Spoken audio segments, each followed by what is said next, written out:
Just to make it clear, I didn't so much switch sides. I went home to Jersey after I started my postgraduate studies in the 1970s, precisely because it was very, very hard indeed to investigate the emerging phenomenon of a competitive state from outside, from an academic position. And as a Jerseyman, it was possible for me to go back to Jersey, work offshore, and work from the inside, and that's exactly what happened. So I'm not so much someone who changed sides as someone who used to, from the very start, had an interest in the emergence of a competitive state and wanted to explore it as part of my research studies. For those of you who, this is today's Guardian newspaper, and I'm going to be talking a little bit about Jersey. In fact, I'm going to be talking a lot about Jersey because there's some interesting insights, I think, into the competitiveness agenda to be learned from a place which in the 1970s decided it was going to develop, use its status, its sovereignty, to become one of the early adopters of what we call a competitiveness agenda. But before I start on that, let me just tell you a little bit more about the work we do. The Tax Justice Network is a multidisciplinary network. Many of us are practicing professionals. In my case, I've been a practicing economist, an investigating economist, as I call myself, for 35 years, but many others are financial specialists, bankers, lawyers, academics, treaty specialists, and so on. And we work with civil society to help civil society campaign and do advocacy programs around highly complex matters, like, for example, the global framework of tax laws relating to multinational companies. And that's the context in which competitiveness becomes very important. Just to give you some idea, Thomas Piketty's been involved in our work for many, many years. He and his team are closely associated with our work, but we have research teams in over 80 countries. My job is to take research, commission research, and help turn that research, often working with journalists, into campaign messages. So that's a little bit about our background. I'll tell you a little bit more in a few minutes' time about some of the work we've done on global tax matters. Thank you very much indeed for inviting me. I wanted to come earlier this year, but I came down with flu in January, so I couldn't come. Now I've come down with the cold, but anyway, I'm here. And thank you very much indeed for inviting me. It's a pleasure. And I've been wanting to talk about this for a long time, because this issue of competition, tax competition in particular, but also regulatory competition, is something that has been causing us a lot of problems. As you heard just now, and if you read the Guardian article, you'll read a lot about me there and my work. Actually, competition and the competitive state has been part of my research interest since 1978. And I've had a lot of problems with the academic work in this area for a number of reasons, and partly to do with the lack of data, the lack of clarity of the language. I'll talk more about that in a few minutes' time. It does seem to me that we, on the economic side, economists have a real problem in dealing with this phenomenon of tax competition and regulatory competition. Now, for that reason, I think it's useful to look at case studies like Jersey. Jersey was an early adopter of the competitive state. Jersey made its development strategy from 1974 onwards, where it was based around working with international banks, with international accounting firms, with hedge funds and with private equity, and with offshore lawyers to promote a highly permissive regulatory environment and to promote tax competition. The government saw its role as working with banks to achieve that. And if you read the article, you'll read about my boss, a man called Colin Powell, not the Colin Powell, the general, but Colin Powell. And Colin Powell quite clearly comes from a highly ideologically driven position. He was associated with the Institute of Economic Affairs, where he sees the role of the state to act as an agent on behalf of international financial capital. And for those of you who are familiar with Bob Jessup's work in this area, maybe Jersey is an interesting case study of the way in which the state acts to strengthen capitalist interests. My work suggests that Jersey has played a crucial role in helping the City of London recover its former role as the preeminent global hub for offshore financial capitalism, which is the role of the City of London now. Much of the work we've tried to do with the tax justice network has been blocked by the lack of definition of really good high-quality data. Much of the data is highly deficient. I'll give you examples of that. I've been talking with the IMF and other organisations about FDI flows, FDI data. I think global FDI data, foreign direct investment data, is flawed for a simple reason, and the IMF agrees with me. It is extremely hard to distinguish, when you look at FDI data, between genuine foreign direct investment and what's called round-trip capital. Are you all familiar with the concept of round-trip capital?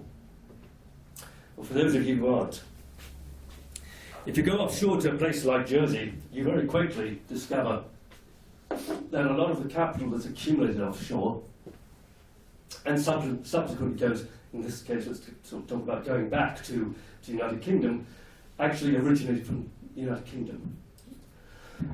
So when UK FDI data claims that this is all foreign direct investment, a very significant part of it is actually UK capital by origin that's been shifted offshore, hidden behind UK trusts, Jersey trusts and Jersey companies, and comes back dressed up as foreign direct investment. Now, the IMF recognises that this is a very major problem, but they can't put a finger to it, and neither can I. But I think that a lot of the success that's claimed for tax competition as a mechanism for attracting foreign direct investment is actually a bogus success, because actually what it's doing is it's simply providing tax breaks for domestic capital that's been shifted offshore. And actually, my work in Jersey confirmed that. Because before working as economic advisor to the government of Jersey, I worked for several years for a company called Deloitte in Jersey, in their offshore operation. And whilst I was working there, I could see from many of my clients that many of my clients were shifting capital out of countries, African countries, Latin American countries, hiding them behind Jersey offshore vehicles, and then reinvesting back into the country of origin, precisely to capture the tax breaks that they were after. So the point I'm trying to make there is that we have problematic data right from the start.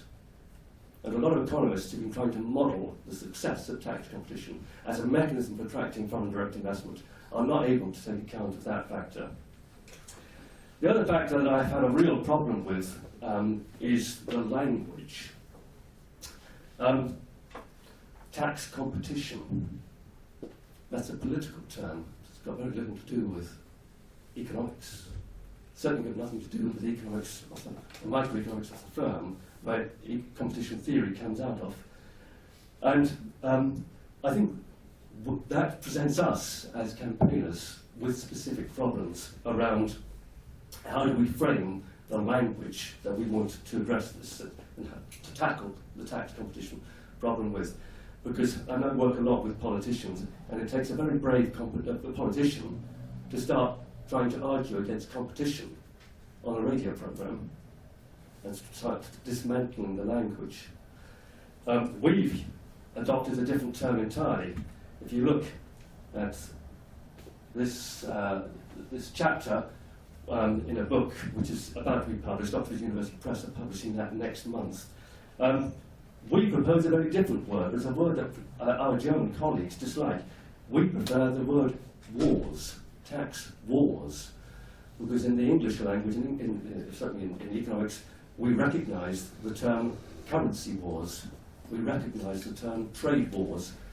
And we think that the beggar-the-neighbour dynamics of tax competition is far more approximate to trade wars than to genuine competition. And it tells a very different story when you use that kind of language. And the other term that I have a real problem with, and I'm going to talk about that later on, is the term comparative advantage. Because in the last 30 years, I've talked to the politicians in many countries, offshore financial centre countries, tax havens, if you will, and they all say to me, whether it's the Cayman Islands, or the Bahamas, or Delaware in the United States, or Switzerland, or Luxembourg, they say, we're very small, but we have a comparative advantage in law. And we have a comparative advantage in tax. Now, I studied Ricardo, and I'm left wondering, what on earth does this mean? This is an appropriation of language which is completely inappropriate. But what does it mean? So, anyway, it's against that background that if you want to read more of the work that we've been doing in this area, this book's coming out. Oxford University Press are publishing that in just a few weeks' time. It's edited by Thomas Poggi and a colleague of mine called Christian Rater. And our essay, Competitiveness, a Dangerous Obsession, is in that book. The other reference that I'm going to refer to today is this paper just published by the British Journal of Politics and International Relations with the title The Finance Curse, Britain and the World Economy. And I'm going to talk a bit about both of these chapters now. This has just been published, but you'll notice if you read the Guardian article that it refers to the finance curse. And I'm going to get around to talking about that in a few minutes' time. Okay, so that's just the preamble. Tax competition is back on the political agenda. It was there 10 years ago. There's a lot of discussion about tax competition, and then it seems to go down. It dipped a little bit and it's coming back. For the last few years, there's been a lot of denial that tax competition is having any impact on revenue streams. But, and for example, I was at a conference in London last weekend where PricewaterhouseCoopers was arguing that although tax rates have come down, revenue yields have remained at a flat line over the last 20 years. And that sounds quite plausible, as if actually Laffer's theory about falling tax rates will feed into higher tax yields might have some sense to it, until you stop and think for just 2 minutes about this, because that flat line should not be happening. What's been happening over the last 20, 30 years is that capital's share of the global economy has risen enormously. Profit rates have risen enormously. Returns to capital have more than doubled over the last 40 years in many industries. Many parts of the global economy which were in common ownership have been privatized. That flat line should actually show a very steady upward trend. The fact that it hasn't shown that upward trend is indicative that tax competition is having an effect. And you only have to look at US data over the last 50 years, the 50-year trend, to see that actually capital's, I don't have the chart here, capital's share of revenue in the United States has fallen considerably compared to Labour's share. In other words, Labour's revenue payments to the US tax, and I believe the same applies to most European countries, has increased enormously. Capital's has decreased. That tells important stories about both inequality but also about job creation. Because if the relative cost of labour is rising because of the tax charge being moved in that direction and the relative cost of capital is falling, then we're going to see less job creation, more absorption of capital. So this is a meta story, a really big economic story.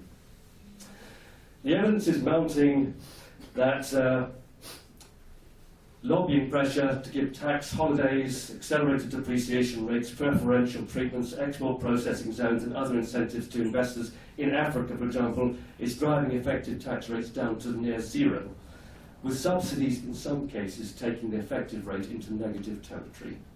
There are some case studies we've investigated where companies are being paid very significant subsidies and paying no tax whatsoever.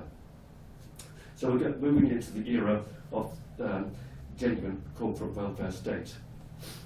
In Europe, the advanced tax agreements negotiated by PricewaterhouseCoopers with the Luxembourg government are under challenge on the basis that they constitute illegal state aid which harms competition within the single market. Now, as this slide makes clear, I was involved in the Lux leaks. In fact, the journalist who ran the story first in 2011, he and I made a film about it, he came to me and a forensic accountant colleague of mine and asked me to look at the data set when it was first released by the whistleblower Antoine Deltour. We took one look at that data set. I'm not sure if you're familiar with this story. What this was a huge data set of advanced tax agreements between some of the most powerful companies in the world and the Luxembourg government.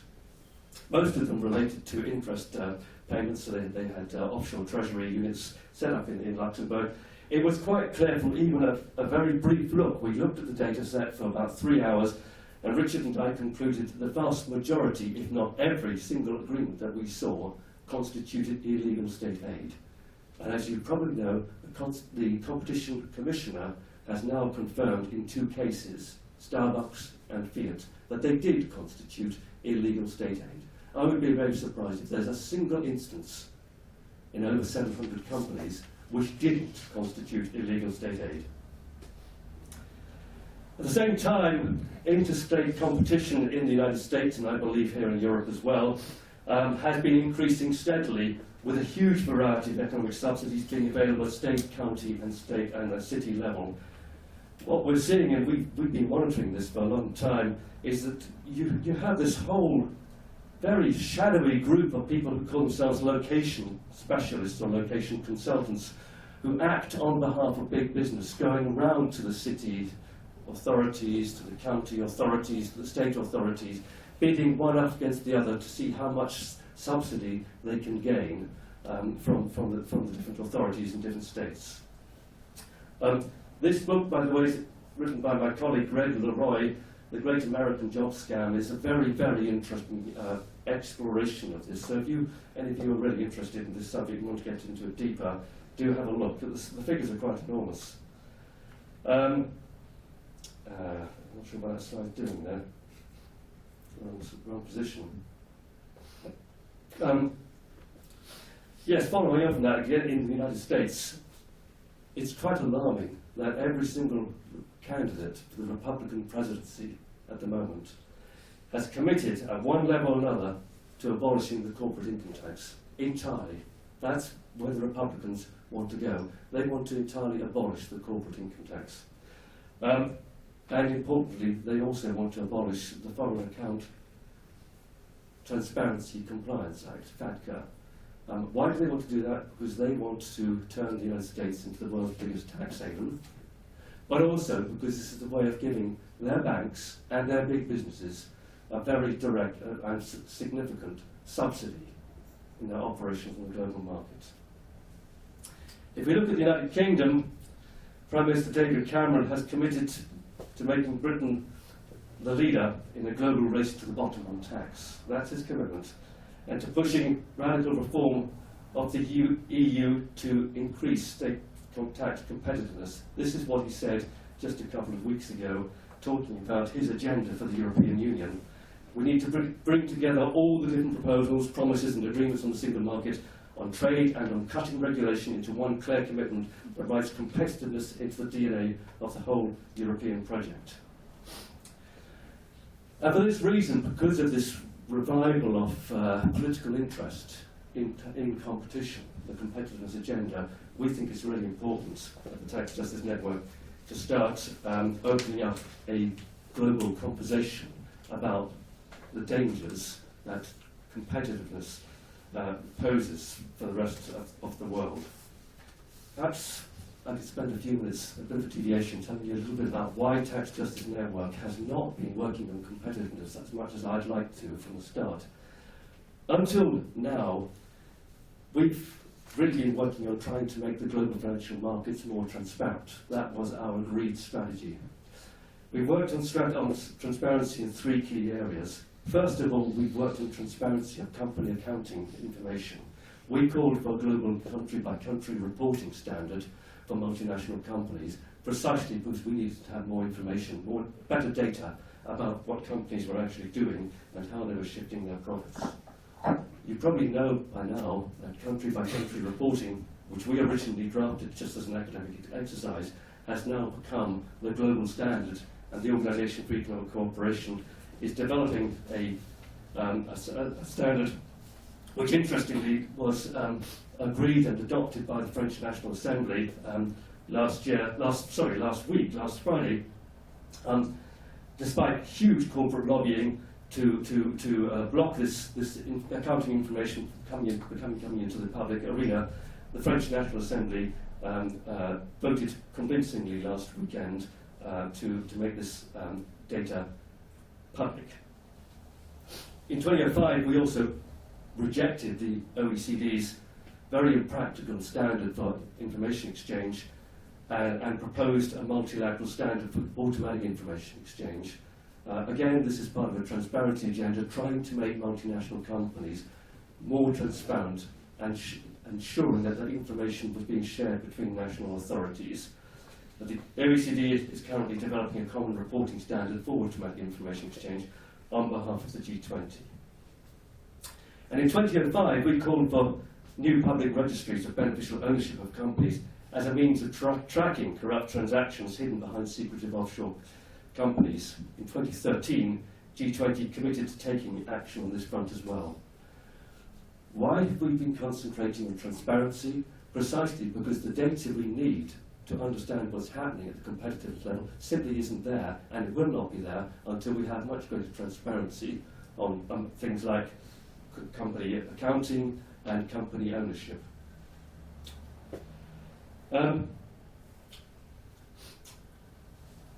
Now, we've had some success. G20 has adopted those transparency measures to a certain degree. But that has exposed a much deeper political problem, and that's the political problem I want to talk about today.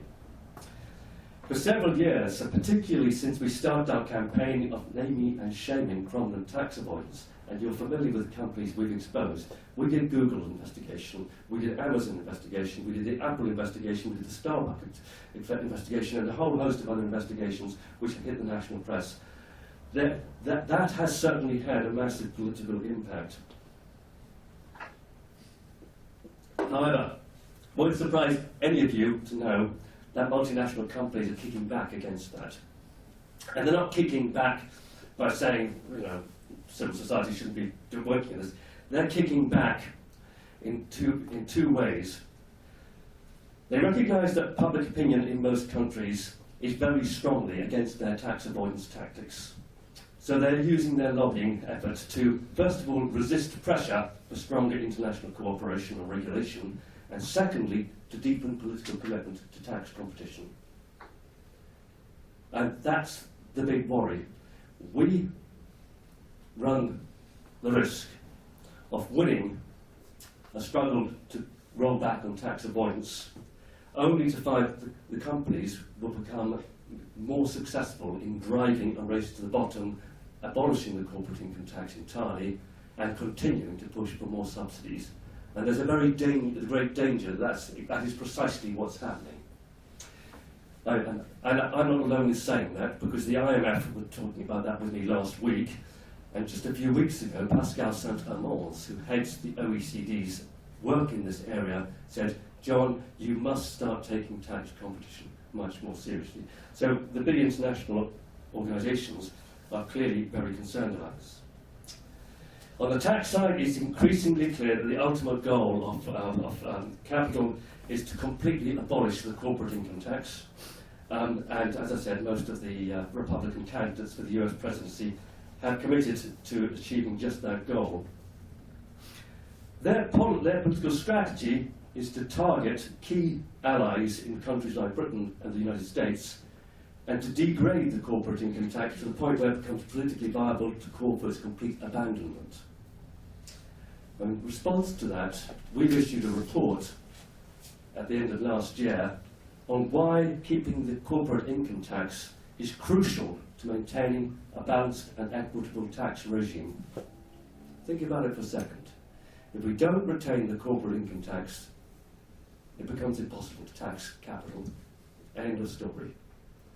Not just corporate profits, but also the wealth of individuals, which is what Piketty is talking about in his book. But I don't know a single wealthy person who doesn't hold her wealth or his wealth through offshore company structures. It's the standard way of holding wealth. So if we can't tax wealth through the corporate income tax, we've given up on taxing capital. And that has profound implications for not just equality measures, but for democracy itself. So in the last few years, particularly in the United States, we've seen a ramping up, an increase in political rhetoric in favour of tax and regulatory competition.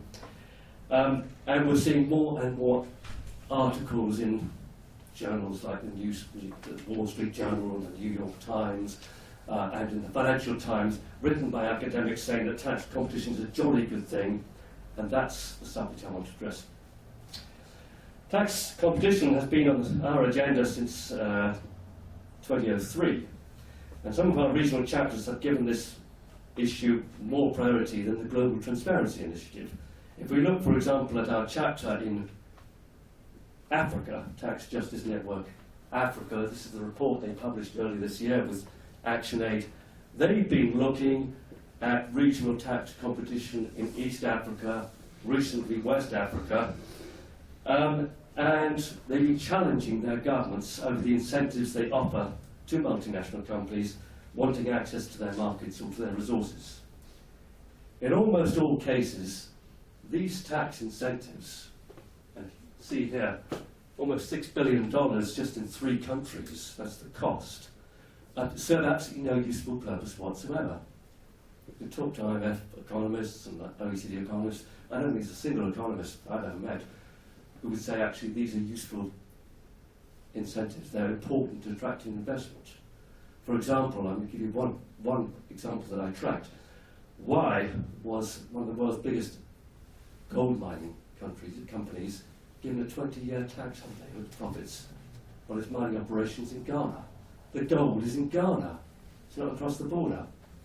An extraordinary political concession. At country level, our colleagues in Kenya have challenged that government and are now taking the government to court in Kenya over its double tax treaty arrangements with the tax haven of Mauritius. And they argue that that double taxation treaty with Mauritius, signed in 2012, gives far too much away in terms of concessions and incentives to investors using Mauritius. Why Mauritius? Mauritius has become the tax haven of choice for investment flows into Africa. It used to be focused on India. An interest for those of you who've looked at FDI flows into India, for a long time, Mauritius was the biggest source of FDI flows into India. Mauritius. Why Mauritius? Because of an existing double taxation treaty between India and Mauritius, which meant that Indians were shifting all their money offshore through Mauritius and bringing it back dressed up as foreign direct investment into India. I want to focus on Britain because successive governments have been putting tax competition at the heart of economic development strategy. It's not just the current government. Actually, Gordon Brown, the Labour leader, had that as the heart of his development strategy. I've talked to his team several times. Tony Blair also saw tax competition and regulatory competition as a key part of their development strategy. The Prime Minister, David Cameron, who, by the way, his hashtag is global race. That gives you some idea of where he positions himself politically, signals the importance he attaches to the competitiveness agenda. You've already seen what he said about his vision for the United States. What Cameron offers is a radically different model to the cooperative ideal of the European Union founders. He's saying there's a clear choice between the welfare state on the one hand and the competitive state on the other. And that's Cameron's intention and his strategists. They want to use Britain to drive a race to the bottom to reinforce the advantages of financial capitalism and undermine the welfare state. To give you some idea of how far they've taken it, in the past decade, the nominal UK corporate income tax rate has been reduced from 30% to 18%. But many multinational companies find that they can use a variety of mechanisms to bring their effective tax rate in Britain down to single figures. This is partly because Britain, since 2013, relaxed their control of foreign corporation rules, but also because Britain, in last year, introduced what's called a patent box provision. Now, what's extraordinary about the UK patent box provision, I know there's one here in Germany, but also Switzerland and Ireland are considering similar things, they're calling them innovation boxes, is that HM Treasury, when we challenged them on the patent box, conceded that this tax break will allow multinational companies to reduce their tax payments by many billions. It'll cost Britain about 7 billion a year in an age of austerity, and it will never ever pay for itself. Now, why would any treasury do something like that? Why give a tax concession which will never pay for itself? And as an economist, I can't work out what this means. I think it's clearly not efficient in any meaningful sense of that term. Economists like to talk about tax efficiency all the time, and I challenge, the use of that word, because there's no evidence whatsoever that the patent box provision in the United Kingdom or in Ireland or Switzerland will actually incentivise any investment into genuine new research and innovation. It'll simply lead to the relocation of intellectual property rights, which is another beggar-thy-neighbour tactic. And I come to the conclusion, and I've discussed this at length, that this extraordinary concession to capital had been made because Britain is vulnerable to a political process and has succumbed to this political economic phenomenon that we call the finance curse. And I'm going to get back to discussing that later on. But if you're interested in this, there's a book I wrote or co-authored with a colleague, a journalist called Nick Shaxson, which you can download free of charge as a PDF from a number of sites, including Amazon. We think the finance curse tells a very important narrative about why countries like Britain make these extraordinary concessions to financial capital. I'll get round back to that in a few minutes' time. Fiscal policy in Britain, especially relating to corporation tax and corporate subsidies, is now largely controlled by multinational lobbies. For example, PricewaterhouseCoopers has been acting as the main advisor to the Treasury, to the Labour Party, to the Liberal Democratic Party and to the Conservative Party, both in opposition and in government. So when I go to meet HM Treasury's senior fiscal team, by and large, I meet people on secondment from PricewaterhouseCoopers. It's extraordinary, these revolving doors which continue all the time in London. To exemplify the extent to which control over fiscal policy in Britain has been passed to capital, in 2010 the incoming coalition government appointed a committee entirely consisting of multinational company representatives to look at Britain's fiscal policy relating to taxation of corporations. And unsurprisingly, these multinational company representatives, a bit like a bunch of kids let loose in a sweet shop, took whatever they could. That's why Britain relaxed its foreign control of foreign corporation rules. That's why they introduced the patent boxes. That's why they lowered the tax rates. Has this resulted in any innovation or improvement of productivity in the United Kingdom? Well, so far, there's no indication that either there's more innovation or more improved productivity. In fact, you probably know that UK productivity rates have tanked in the last 5 years since the financial crisis. So clearly this strategy isn't working. None of those things have been achieved. What this graph tells us is that the dark line is corporate tax payable. This line is corporate subsidies, grants, tax breaks. The period you can see is 05 through to 13, is that Britain now finds itself in the perverse situation of apparently receiving significantly less revenue from the corporate income tax than it pays out in direct and indirect subsidies to the corporate sector. Subsidised capitalism. Now, I should say that these figures, which come from Kevin Farnsworth at the University of York, have been bitterly contested by business lobbies. We've looked at them. The sums involved are very considerable, over 80 billion a year on this side, on the corporate subsidy side. We've looked at them, they certainly seem quite plausible.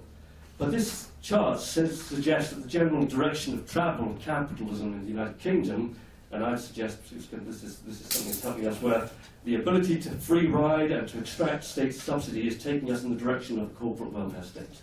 And that's where tax competition is taking us. Prime Minister Cameron's hashtag doesn't simply relate to a race to the bottom on corporation tax. His competitiveness agenda also touches on energy policy, environmental policy, welfare policy, labour protection, and financial regulation. Despite the gravity of the financial crisis, which has strong roots in the famous light touch regulation of the City of London, the UK government is strongly resistant to EU attempts to strengthen regulation, for example, and the City of London has been very effective at blocking attempts to strengthen regulation in the United Kingdom, and more importantly, in its tax haven satellites. And that's where I want to switch away and start talking about my experience of Jersey. I want to look at Jersey as a case study, because this has been the focus of my research for the last 3 decades. And in many respects, places like Jersey serve as indicators of how financial capitalism, especially banks and hedge funds, private equity funds and accounting firms, have shaped and are still shaping a competitiveness agenda that suits their purposes. As you've heard, for 11 years I was economic advisor to the government of Jersey. Jersey, for those of you who aren't familiar with it, is a British tax haven with very close political and economic ties to the City of London. The island actually likes to describe itself in its promotional literature as an extension of the City of London, but with important differences. Jersey was a very early adopter of this competitiveness agenda. In the mid-1970s, when the island's offshore financial sector really started to grow and to take off, the island adopted highly permissive company and trust laws. It licensed banks from around the world to operate in a virtually non-existent regulatory framework, and it almost entirely exempted the vast majority of companies registered in the island from paying any tax whatsoever. In other words, this is a classic tax and regulatory haven. In 1981, when I first interviewed the governments, I was doing postgraduate research at the time, I went to Jersey, or went home to Jersey, and I interviewed the government's chief economic advisor, who's mentioned in this guided article. He's still there. And he told me that tax and regulatory competitiveness was central to the island's development strategy. In other words, they'd taken a long-term strategic position that they would use their sovereignty, their autonomy on tax and regulation, and develop that into a mechanism for achieving a competitive advantage. Not on behalf of the island wasn't attracting any inward investment as such, but on behalf of the island's clients, which was the banking sector and the accounting sector and so on. I talked to the island's bailiff. The island's bailiff is the president of the island's parliament, who, interestingly, was a very strong neoliberal ideologue. And he told me that Jersey had a comparative advantage in legislation and taxation of trusts and companies. Now, as I said earlier, I'd heard that term comparative advantage being used by quite a number of jurisdictions. Delaware, for example. The Cayman Islands, when I went to Cayman Islands, they said, we have a comparative advantage in law. Now, for the economists amongst you, I'd love to hear your views on what that means, because I can't get my head around it. as far as I'm concerned, they've just taken a term, plucked it out, it's an English language term, from Ricardian analysis, and said, that's where we're good. And, you know, what does it mean? I studied Ricardo, and I studied subsequent theorists worked on comparative advantage. I'm at a complete loss to understand what it means to say you have comparative advantage in tax and law, other than to say that they can use their sovereignty to create laws which undermine the tax regimes and undermine the regulatory regimes of other countries. That's not competition in any meaningful sense of the word. That's war. That's economic warfare. And they do it because it enables capital, their clients, to escape legal, fiscal, and moral obligations elsewhere. That's the crucial thing. It's the elsewhere. What they're doing is they're deliberately framing their laws to undermine laws and tax policies elsewhere.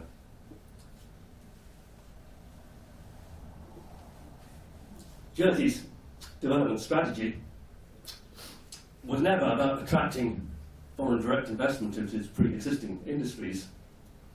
That wasn't what the tax breaks were there for. If you look at these charts, this one goes back to 1970 data, coming out of Colin Powell, incidentally. You can see at that time a large tourism sector, some manufacturing, some agriculture, some financial services. Well, every economy has a need for some financial services. Fast forward to 2013 and look at the size of the financial services sector, absolutely massive. With a huge public sector and of course retail. By and large, tourism's gone, almost entirely gone. The figures here for tourism aren't an accurate reflection of the position because that includes hospitality expenditure, catering expenditure, and anyone who knows anything about bankers knows they spend a lot of money in restaurants. You know, they do. So this is a distorted prism, and as the Guardian article makes clear today, their tourism industry has virtually disappeared. The hotels have largely closed down. So what's happened is you've had a number of, you've had a focus on turning this into the dominant sector. It is clearly the dominant sector. So tourism, like manufacturing and horticultural sectors that were thriving in the 70s, have almost entirely disappeared as investments switched to offshore finance and property portfolio investment. And I'll show you an interesting table coming from Jersey in a few minutes' time, which shows the importance of that of this property investment. Instead, what's happened is that Jersey has become one of the biggest and most important conduits for portfolio capital flows coming from other countries headed into the City of London. It plays a crucial part in that, and the tax competition policy, along with the secrecy that Jersey offers, is a key part to that. What Jersey is actually offering is deep secrecy to the owners of capital from other countries, combined with a highly favourable tax and regulatory environment for the banks, the shadow banks, the hedge funds and other users, all of which could book profits generated in other countries and avoid regulatory scrutiny. Jersey's competitiveness agenda, in other words, lay with acting as a platform from which international capital could promote its programme to deregulate and push down corporate tax rates elsewhere. So, Jersey became a mechanism for the big banks to deregulate elsewhere and to de-tax elsewhere. As you can see from this quote from an interview we had with a guy called Robert Kirby, who's the head of Jersey Finance, which is the really important lobby in Jersey. They are the people who really shape policy over there, and they work very closely with the government. Jersey takes pride in its nimbleness when it comes to financial regulation. And that sounds fantastic, doesn't it? It sounds really good till you stop to think about it. What they're saying is, we can create regulation which doesn't apply to Jersey, it applies to elsewhere. Much, much faster on behalf of our clients. Who are our clients? Well, our clients aren't the electorate of Jersey, our clients are the big banks and the accounting firms who want this legislation. A clear case study of Bob Jessup's thing. we can change our company laws and regulations so much faster than we can, say, in the UK, in France, or Germany. Stop and think for a second. Why is that? Well, because in France, UK, and Germany, you have democratic scrutiny of these laws. In Jersey, you have no such democratic scrutiny. And I'll give you a case study of that in a few minutes' time. Now, before the financial crisis, very few people paid any attention to how offshore places like Jersey, these kind of remote places, were being used by international capital to shape a permissive regulatory environment. For example, the licensing of hedge funds and so on. I remember going in just ahead of the financial crisis emerging in 2007. I was in Ireland talking to the Irish regulatory authorities in Dublin, and they boasted to me that if I put it forward a portfolio for a hedge fund license, a request for a license for a hedge fund, by 3 o'clock today, they would have it licensed by 9 o'clock tomorrow morning. Now, I don't know how many of you have ever seen the portfolio for a hedge fund. It normally runs to at least 400 pages.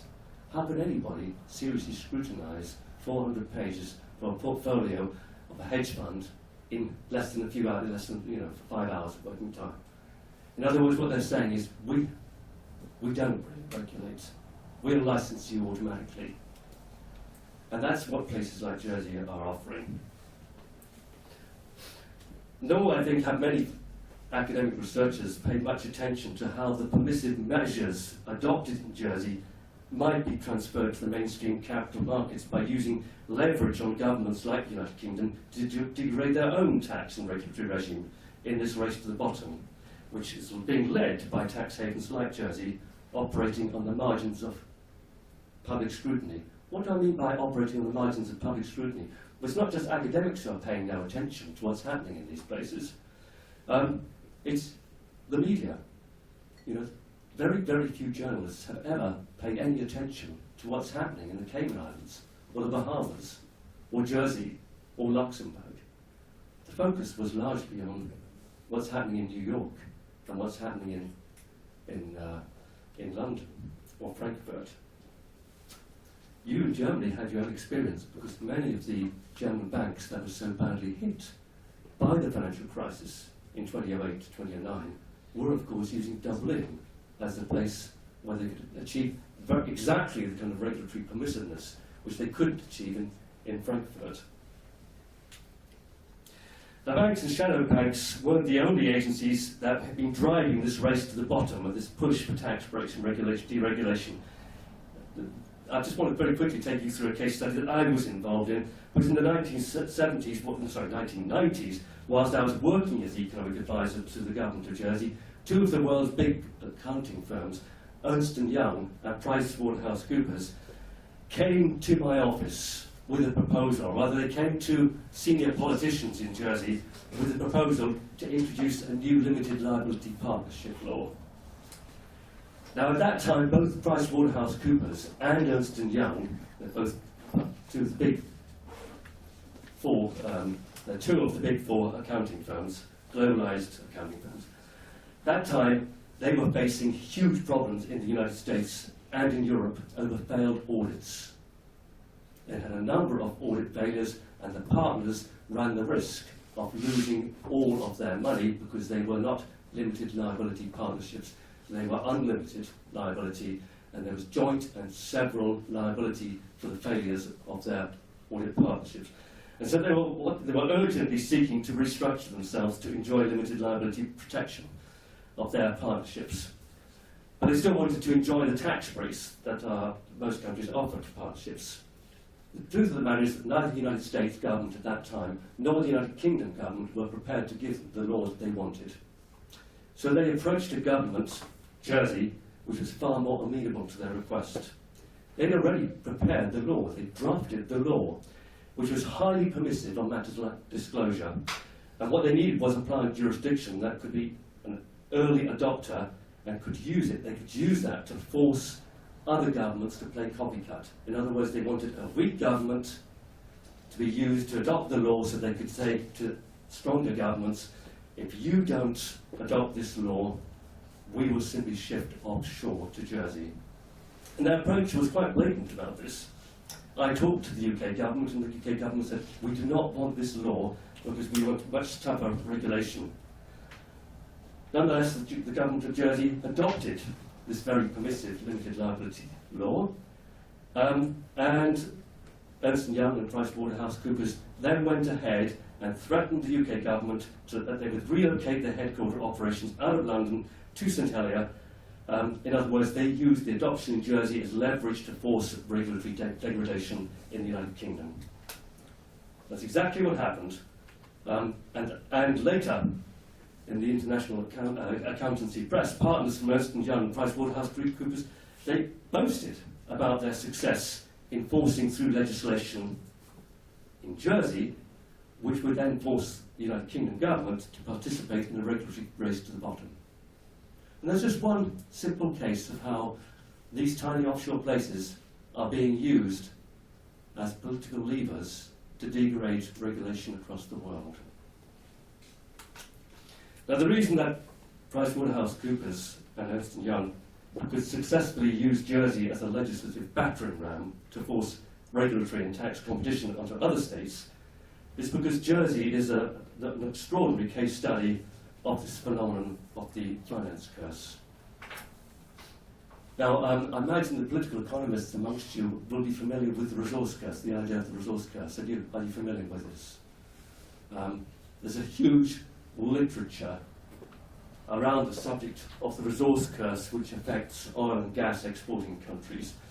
And key to it, of course, is the minute you start pumping oil and gas, the revenues flowing from oil and gas push up your exchange rate, that so-called Dutch disease effect, killing off other sectors, making you overly dependent upon oil and gas exports, and then you start having all sorts of associated political changes, including state capture, brain drain into the oil sector, and increased corruption and rent-seeking activity. What we've discovered, and by the way, I should say that my colleague here, Nick Shaxson, who lives and works in Berlin, is a journalist. He used to work for the Financial Times and The Economist. He was writing about the resource curse in the 1990s, at the time I was working in Jersey. And his articles in the Financial Times rang bells with me because I was seeing exactly the same symptoms that he was discussing about Angola and Nigeria and Algeria in Jersey. Here are the symptoms: the Dutch disease, the crowding out of other industries, the brain drain, the single sector dependence, rent-seeking activity displacing entrepreneurialism, state capture, revolving doors between the private sector and the public sector, the threats, if you try to regulate us, we'll go to Dublin, etc. The corruption, the criminalisation, all of that was evident from my work as an insider in Jersey. Okay, I'm going to wrap up quite soon. Plus the inequality and poverty. Ooh, better hurry up. So, the ability of mobile international capital to capture the legislatures of small island states like Jersey, the Bahamas and Cayman Islands have provided them with very powerful, as international capital, with powerful levers to exert pressure on Whitehall and elsewhere. The finance curse, I would argue, has played a significant part in driving this competitiveness agenda of international capital. In practice, however, the competitiveness agenda hasn't served Jersey very well. If you read the Guardian article, one of the things they were forced to do, partly by European Union pressure, they were forced to slash their corporate income tax rate from 20% to 0. They now face massive public deficits. And that's why they seem now to be heading for a collapse of their entire development strategy. They have themselves become victim to their own competition or competitiveness-based development agenda. Many politicians, when you discuss the tax competition and regulatory competition issues with them, they say they face a prisoner's dilemma. Are you familiar with the idea of a prisoner's dilemma? They say that they have to do this because if they don't do it, someone else will do it, another country, and then they'll lose their competitive advantage. And that forces them to join the dynamics of the race to the bottom. But I would argue that this is based on a fundamental misunderstanding of competition dynamics. First, for example, if we look at the United Kingdom, where David Cameron is saying we have to give tax breaks, we have to deregulate to maintain the competitiveness of the City of London. Well, excuse me, Prime Minister, but the City of London's charge-out rates, the professional charge-out rates, the banks and the law firms and the accounting firms and all of the others that operate in this massive industrial cluster are the highest in the world.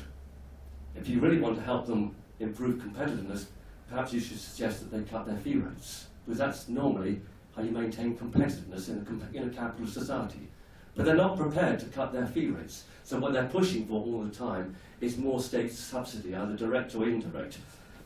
But lowering their prices would normally be what you'd expect. That's not what capitalism is prepared to do these days.